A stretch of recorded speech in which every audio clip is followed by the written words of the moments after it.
नमस्कार दोस्तों, ये वीडियो लेक्चर का 7वां सीरीज चल रहा है।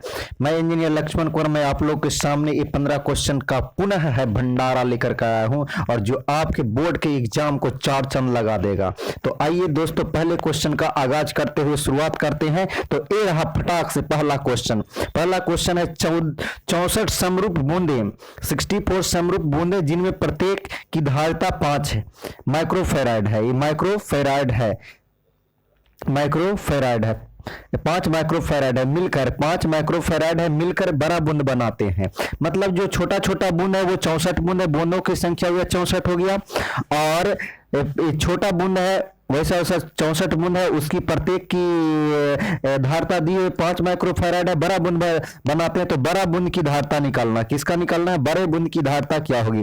तो बड़े बूंद की धारिता निकालने का एक शॉर्टकट में जुगाड़ बताता हूं। तो आइए दोस्तों, इस जुगाड़ को देखते हैं कि किस फॉर्मूला के द्वारा सेट करेंगे। तो पहला जुगाड़ इस क्वेश्चन का, तो इस क्वेश्चन का सोल्व करने का सबसे बेहतरीन जुगाड़ है कि धारिता को सूचित करते हैं सी से। तो पहले बड़ा बूंद के लिए है, तो बड़ा बूंद लिख दिया, यहां पर लिख देते हैं बड़ा बूंद। तो सी बड़ा बूंद बराबर, सी बड़ा बूंद बराबर n पर पावर 1/3 रखना। n पर पावर 1/3 और सी छोटा बूंद, ये छोटा के लिए हो गया। अब इसका यहाँ n का वैल्यू देख लो, n का वैल्यू 64 है ना। और सी छोटा बूंद का है 5 माइक्रोफेराड, वैल्यू रखते हैं। तो यहाँ पर आ जाएगा आपका, यहाँ पर आ जाएगा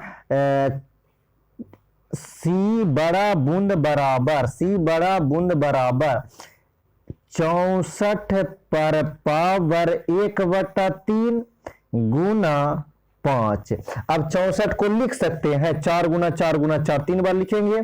तो C1 बराबर हो जाएगा, C1 बराबर हो जाएगा यहां से कि 64 को लिख देंगे 4 पर पावर 3।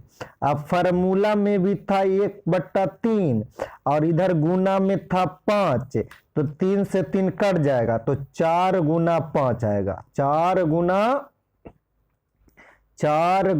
5। तो 4 गुना 5 का मतलब आ गया 20। तो 20 माइक्रोफेराड इस क्वेश्चन का सही जवाब होगा, यानी ऑप्शन बी सही जवाब होगा। तो आते हैं दोस्तों नेक्स्ट क्वेश्चन पर चलते हैं। और नेक्स्ट क्वेश्चन भी ये बिहार बोर्ड में पूछा गया क्वेश्चन है, बहुत ही शानदार प्रश्न है ये।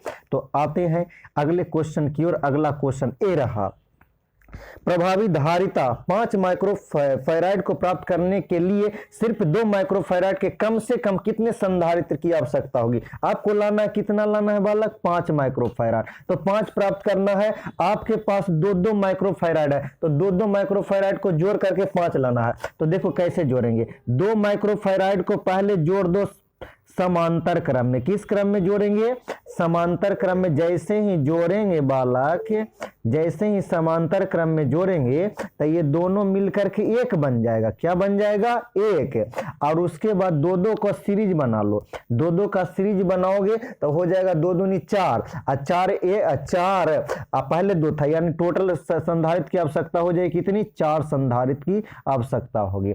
यानी 5 प्राप्त करना है तो आपको 2 माइक्रोफेराड वाला 4 गो जरूरत पड़ेगा, 4 गो पड़ेगा। इसमें 2 को जोड़ देना है सीरीज में और 2 को जोड़ देना है पैरेलल में। दोनों को सीरीज में जब जोड़ेंगे तो इसकी मदद से 4 आ जाएगा, या दोनों को पैरेलल में जोड़ेंगे इसके मदद से 1 आ जाएगा। 1 और 4 हो जाएगा 5, 1 और 4 हो जाएगा क्या? 5। तो इस 5 तो प्राप्त हो गया। तो कितना लगा? 2 पैरेलल में और 2 सीरीज में, टोटल लगा कितना? 4। इस क्वेश्चन का सही जवाब हो जाएगा 4। आते हैं अगले क्वेश्चन पर, और ये जोरदार तड़का लगा, ये भी क्वेश्चन है जो आपके एग्जाम में आया हुआ प्रश्न है। तो आते हैं तीसरे क्वेश्चन पर।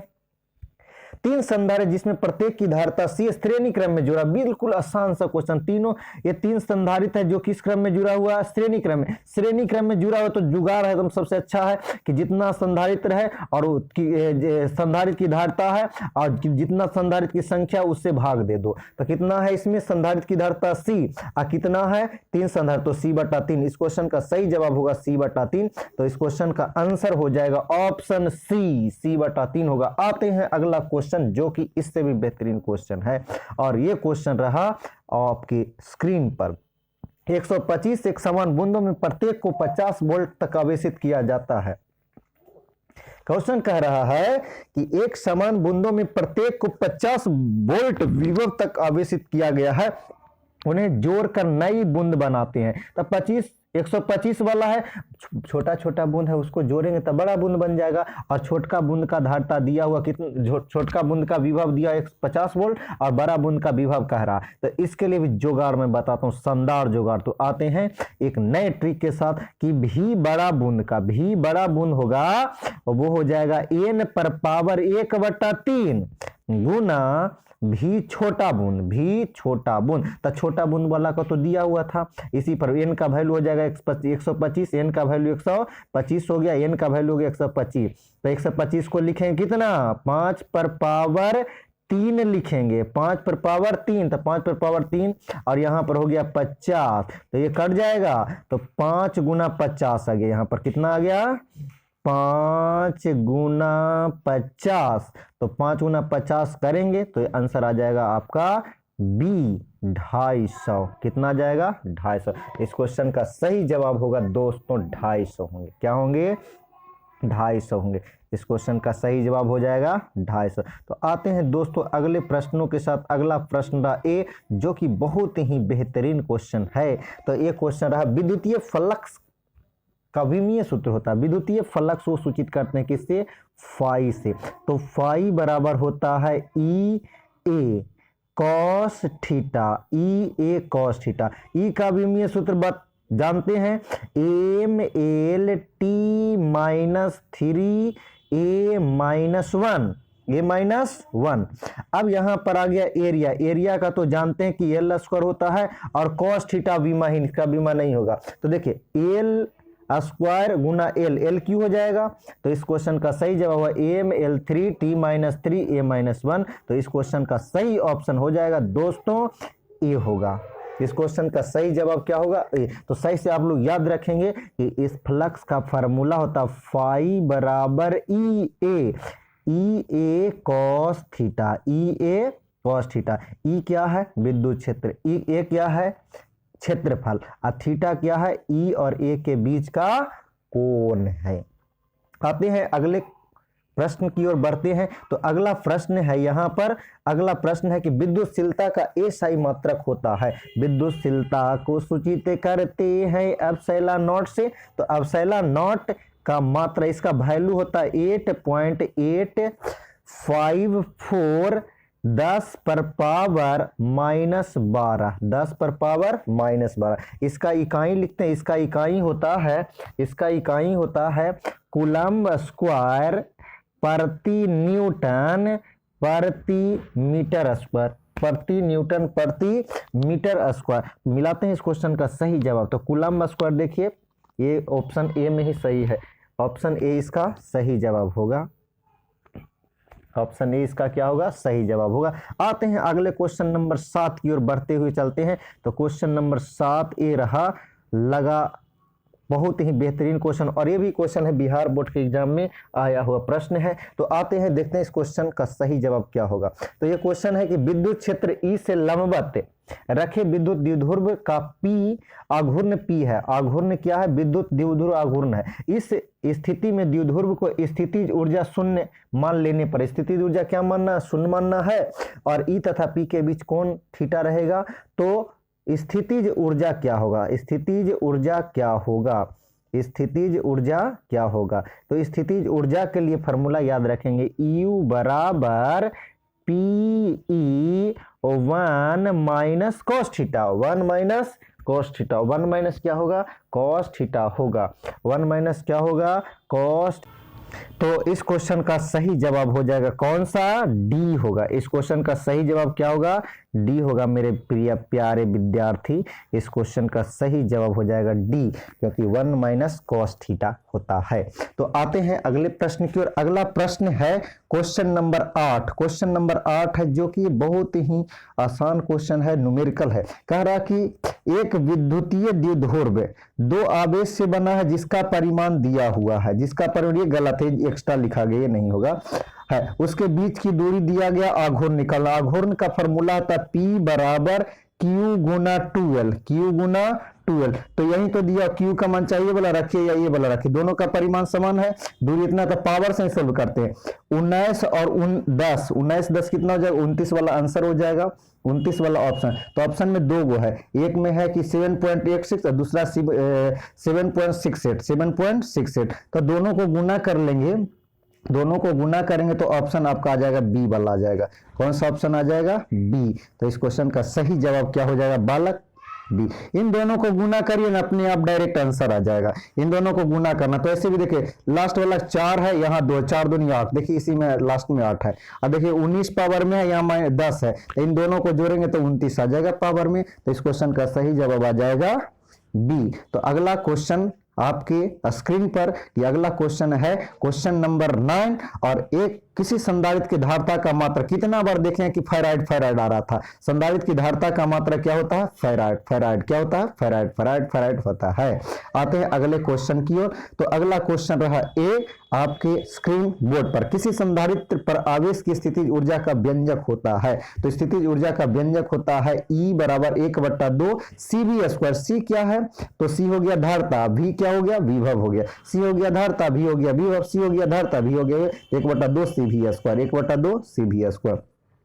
अगले क्वेश्चन पर आते हैं। तो अगला क्वेश्चन ये रहा क्वेश्चन नंबर 11। जब समांतर पट्टिका वायु संधारित्र की पट्टिकाओं के बीच दूरी बढ़ेगी, जिसका ध्यान से रखना कि समांतर पट्टिका है, समांतर पट्टिका संधारित्र है, समांतर पट्टिका है, इसका मतलब है कि इसके लिए धारिता का फॉर्मूला था C बराबर एप्सिलॉन नॉट ए बटा में डी होता है। अब कह रहा देखिए, ये हो गया विद्युतशीलता, ये हो गया क्षेत्रफल, प्लेट का क्षेत्रफल, और डी हो गया दोनों प्लेट के बीच की दूरी। और दोनों प्लेट के बीच की दूरी, ये दूरी बढ़ेगा ना तो सी का मान घटेगा, और दूरिया जब घटेगा तो सी का मान क्या हो जाएगा, बढ़ जाएगा। सी का मान क्या होगा, बढ़ेगा। अब देखिए कह रहा कि दूरी बढ़ेगा, दूरी क्या होती जा रही, बढ़ते जा रही। दूरी जब बढ़ेगी, दूरी जब बढ़ेगी तो सी का मान क्या हो जाएगा, घटेगा। इस क्वेश्चन का सही जवाब आप लोग तो जान ही रहे हैं कि इस क्वेश्चन का सही जवाब क्या हो जाएगा, बी, घटती है।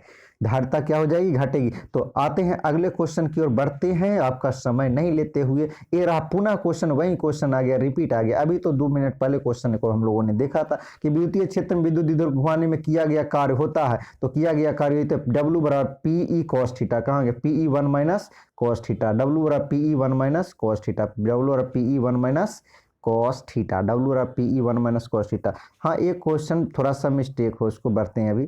तो आते हैं इस क्वेश्चन पर। इस क्वेश्चन का सही यहाँ पर ध्यान से समझेंगे कि ये तो द्विध्रुव मिलके बनाएगा 10 माइक्रोकूलम तथा माइनस 10 माइक्रोकूलम के दो बिंदु आवेश वायु में 40 सेंटीमीटर की दूरी पर। तो स्थितिज ऊर्जा क्या है, स्थितिज ऊर्जा का फॉर्मूला होता है U बराबर 1/4 pi epsilon not, 1/4 pi epsilon not वायु है, और Q1 Q2 बटा R, Q1 Q2 बटा R। तो इसका वैल्यू रख देंगे पहले, इसका वैल्यू होता है 9 × 10 के पावर 9। Q1 का मान है 10 माइक्रोकूलम और Q2 का मान है -10 माइक्रोकूलम। दोनों को गुना करेंगे ना, और R का मान 40 सेंटीमीटर, 40 सेंटीमीटर को मीटर में बदलना, मीटर में बदलने के लिए क्या करना है, 100 से भाग देंगे तो 40 × 10 के पावर -2 हो जाएगा। और सोल्व करेंगे तो इसको सोल्व करने के बाद, गुना करने के बाद आ जाएगा कितना, इसको गुना करने के बाद आ जाएगा कितना, -2.25 जूल, 2.25 जूल। तो इस क्वेश्चन का सही जवाब आपका होगा सी। आते हैं अगले क्वेश्चन की ओर बढ़ते हैं। अगला क्वेश्चन रहा, ये बहुत ही अच्छा क्वेश्चन, बेहतरीन क्वेश्चन, जो कि बिहार बोर्ड में बिल्कुल ये पूछा गया प्रश्न है। देखेंगे इस क्वेश्चन को सोल्व करना, ए और बी के बीच समतुल्य धारिता निकालना। क्या निकालना है, समतुल्य धारिता। समतुल्य धारिता के लिए देखेंगे ऊपर वाला दोनों है जो श्रेणी क्रम में, किस क्रम में है, श्रेणी क्रम। तो 4 चर का श्रेणी क्रम मैंने बताया था, उसका आधा हो जाता है। 4 चर का श्रेणी क्रम क्या हो जाएगा, आधा। तो 4 का आधा क्या हो जाएगा, 2 हो जाएगा। अब देखिए ये वाला 2 और ये वाला 2 समांतर क्रम में, ये जो 2 है मैंने घेर रखा कि ये जो 2 है, ये 2 श्रेणी क्रम में। तो श्रेणी क्रम में ऐसे समांतर क्रम में है, ये 2 और ये 2 है जो समांतर क्रम, ये 2 और ये 2 है जो समांतर क्रम। समांतर क्रम में डायरेक्ट जोड़ देते हैं, डायरेक्ट जोड़ेंगे तो 2 और 2 कितना हो जाएगा, 4 हो गया। अब देखिए एक तो आपका ये हो गया 4, और ये इन दोनों की मदद से 4 आ गया और ये आ गया 4, तो 3 को 4 आ गया। ये तीनों श्रेणी क्रम में, किस क्रम में है? श्रेणी क्रम। ये तीनों किस क्रम में है? श्रेणी क्रम। तो श्रेणी क्रम में 3 रहता है, तो कितना से भाग देते हैं? 3 से भाग देते हैं। कितना से भाग देंगे? 3 से भाग देंगे। और वैल्यू सबका 4 था, तो 4/3। इस क्वेश्चन का सही जवाब हो जाएगा 4/3। तो ऑप्शन नंबर हो जाएगा बी। आते हैं अगले क्वेश्चन की ओर बढ़ते हैं, और ये रहा लास्ट क्वेश्चन है। ए और बी के बीच बताना है तुल्य समतुल्य धारिता। तो देखेंगे ये दोनों समांतर क्रम में वाला, समांतर क्रम में तो डायरेक्ट जोड़ते हैं ना, तो 3 और 2 कितना हो गया? 5। कितना हो गया? 5। और उसके साथ 4 है श्रेणी क्रम में, तो 4 से गुना कर दो और उतना ही जोड़ दीजिए, तो 5 + 4 हो जाएगा। हो जाएगा। ये दोनों था समांतर क्रम, समांतर क्रम में दोनों को जोड़ेंगे तो 3 और 2 कितना हो जाएगा? 5। तो 3 2 5, 5 आ गया। और उसके साथ श्रेणी क्रम, तो 5 × 4 5 × 4, तो 5 चौका 20 अब बटा में 9, 5 चौका 20 और 5 4 9, तब 20/9। इस क्वेश्चन का सही जवाब हो जाएगा ऑप्शन ए। ऑप्शन कौन सा हो जाएगा? ए। ये क्वेश्चन देखते हैं, तो शायद उस क्वेश्चन का जवाब कुछ और होना चाहिए।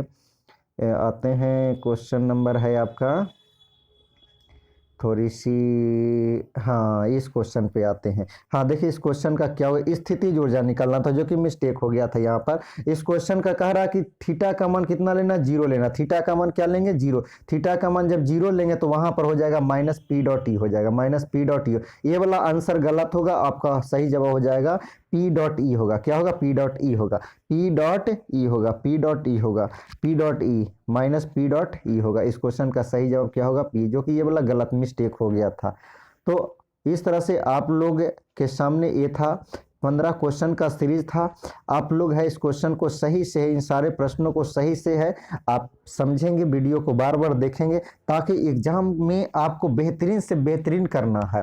तब तक के लिए आपसे विदा लेता हूं, तब तक के लिए बाय बाय, धन्यवाद। फिर मिलेंगे अगले वीडियो, अगले एपिसोड में नए अंदाज के साथ, नए प्रश्नों के साथ। तब तक के लिए बाय बाय, टाटा।